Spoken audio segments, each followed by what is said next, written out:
kembali di Aceh Sore pemirsa, akses jalan utama Kabupaten Gayo Luwes menuju ke Aceh Tenggara sudah bisa dilalui oleh kendaraan. Meski demikian, pengendara harus ekstra hati-hati saat melintasi jalan karena tanah dan bebatuan masih terus berjatuhan.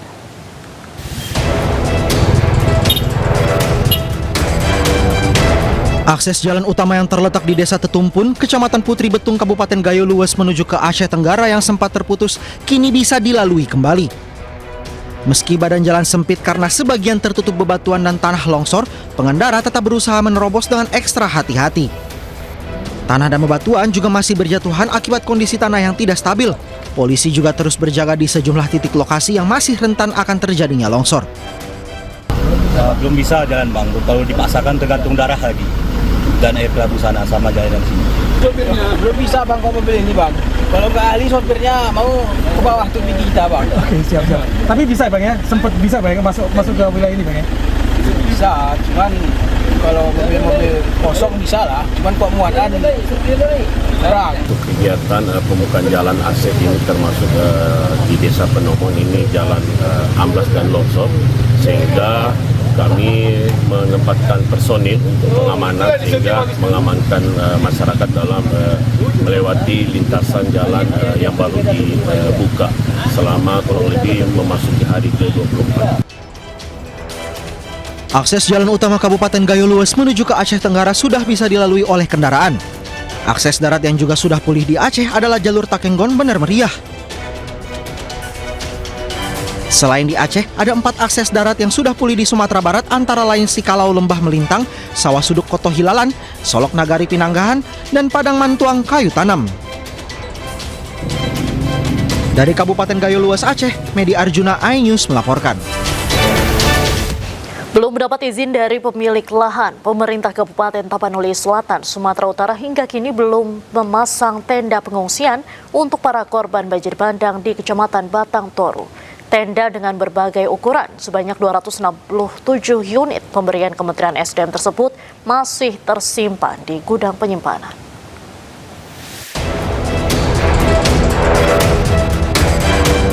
Pemerintah Kabupaten Tapanuli Selatan, Sumatera Utara hingga kini belum memasang tenda pengungsian untuk para korban banjir bandang di Kecamatan Batang Toru. Tenda dengan berbagai ukuran sebanyak 267 unit pemberian Kementerian ESDM ini masih tersimpan di gudang penyimpanan. Hingga kini para korban masih menunggu di bangunan yang masih utuh sambil menunggu tenda dipasang. Bupati Tapanuli Selatan Gus Irawan Pasaribu mengaku tenda itu belum dapat disalurkan akibat belum adanya kesepakatan antara pemilik lahan dengan pemerintah.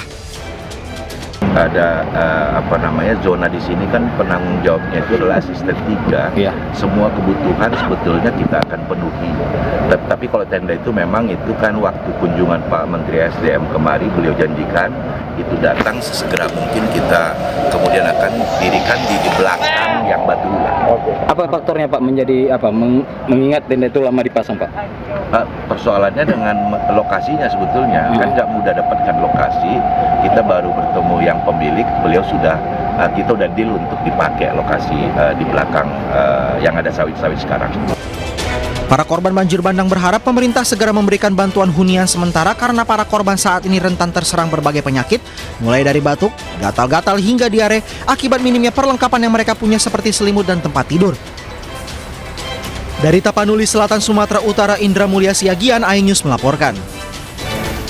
Sudah 3 pekan pengungsi banjir dan longsor di tenda darurat di Aceh Utara, Aceh belum pernah mendapatkan pelayanan kesehatan. Ratusan pengungsi terutama balita dan anak-anak terserang berbagai macam penyakit mulai dari demam, batuk, dan diare.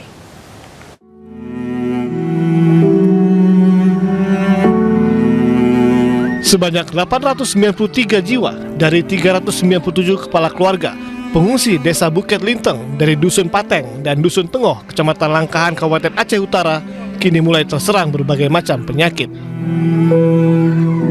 Banyak balita dan anak-anak sudah 3 pekan menempati tenda-tenda dan gubuk darurat yang dibuat sendiri karena terbatasnya tenda bantuan dari pemerintah. Sudah 3 pekan pula tidak ada posko kesehatan di lokasi pengungsian dan banyak warga yang belum pernah mendapatkan pelayanan kesehatan. Sejumlah relawan kesehatan dari Simpang Keramat, Aceh Utara tergerak untuk menolong pengungsi yang sakit.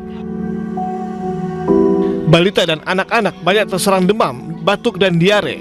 Sementara pengungsi dewasa selain demam juga hipertensi. Bahkan satu pengungsi terkena stroke dan hanya bisa terbaring di dalam tenda. Banyak kami temukan penyakit untuk anak-anak dengan batuk pileknya, demam, terus ada yang diare. Sedangkan untuk orang tuanya banyak yang hipertensi, termasuk tadi ada yang stroke, satu lagi juga. Baru kami periksa dengan darah yang tinggi.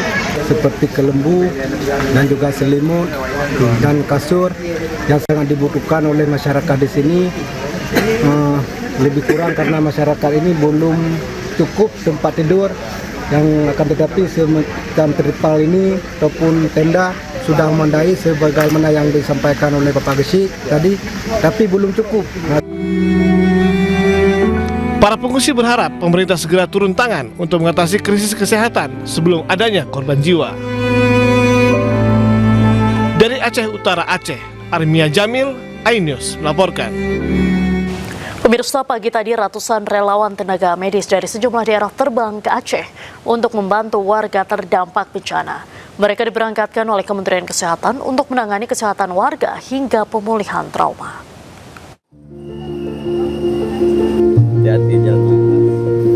Sebanyak 126 relawan dari sejumlah daerah di Indonesia diberangkatkan ke Aceh melalui Bandara Internasional Soekarno-Hatta, Tangerang, Banten, Sabtu pagi. Mereka terdiri atas dokter spesialis, perawat, bidan, ahli teknologi laboratorium medis, ahli gizi, dan radiografer. Para relawan ini akan ditempatkan di seluruh wilayah yang terdampak bencana banjir dan tanah longsor. Adapun pengiriman tenaga medis ini dilakukan bertahap dengan total 600 relawan yang akan diterjunkan ke lokasi bencana. Kemudian yang kedua, hari ini kemarin kita udah berangkatkan itu sekitar 70 orang yang sudah berada di Aceh dan Medan posisinya, jadi lebih efisien. Jadi Aceh Medan kita kumpulkan jadi satu, lebih kurang 70 kemarin itu ke arah Pidijaya dan Biret ya. Hari ini kita berangkatkan sekitar 126 itu ke daerah yang hari ini daerah-daerah sulit, terutama untuk daerah-daerah yang terisolir. Ditempatkan di mana, Bu Yuli? Ditempatkan di rumah sakit, puskesmas, dan posko-posko pengungsian. Itu rata. Selain tenaga medis, Kemenkes juga mengirimkan bantuan obat-obatan dan alat-alat kesehatan. Dari Tangerang, Banten, Hasnugara, iNews melaporkan. Sebuah video mengharukan sekaligus memilukan viral di media sosial. Sejumlah guru terlihat memindahkan mobiler dan dokumen penting sekolah hanya dengan seutas tali. Di tengah bangunan sekolah yang hancur dan porak-poranda diterjang banjir bandang dan longsor, peristiwa ini terjadi di Kabupaten Pidijaya Aceh, dan berikut liputan selengkapnya untuk Anda.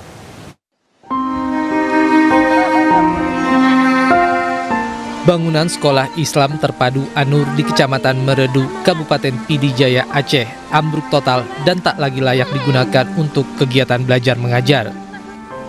Dinding roboh, lantai hilang, dan ruang kelas lenyap ditelan bencana.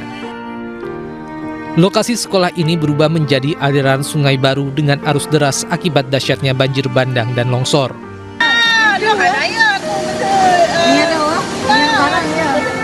Dengan seutas tali yang diikatkan ke tiang bangunan yang tersisa, para guru memindahkan inventaris sekolah dan dokumen penting satu persatu dari bangunan yang sudah hancur akibat keterbatasan akses.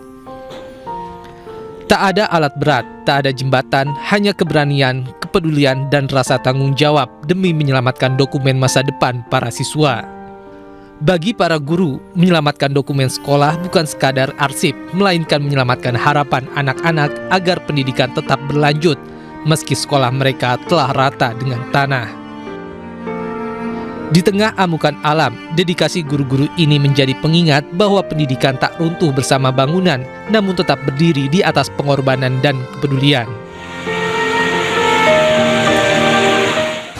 Puluhan anak korban banjir di Gayo Luwes, Aceh masih semangat belajar di tenda pengungsian. Bencana yang melanda tak menyurutkan mereka menimba ilmu dan meneruskan pendidikan yang tertunda. Rumah sekolah kami hanyut, tak bisa sekolah lagi. Baju-baju semua hanyut.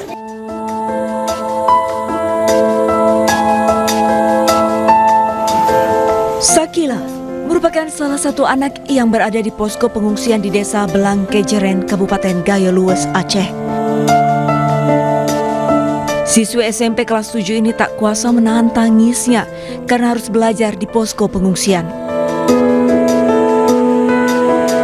Belajar di ruang sekolah dengan seragam kini hanya hayalan mereka semata.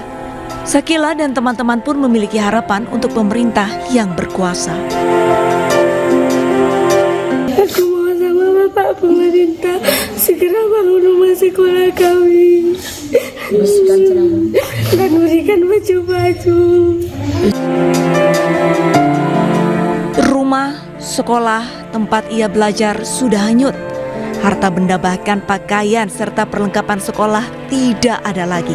Sekolah adalah masa depan bagi generasi bangsa. Sakila berharap pemerintah memberikan beasiswa kepada anak-anak korban banjir bandang agar tetap melanjutkan pendidikan yang sama dengan anak-anak lainnya. Dari Kabupaten Gayo Luas, Aceh, Medi Arjuna, iNews melaporkan.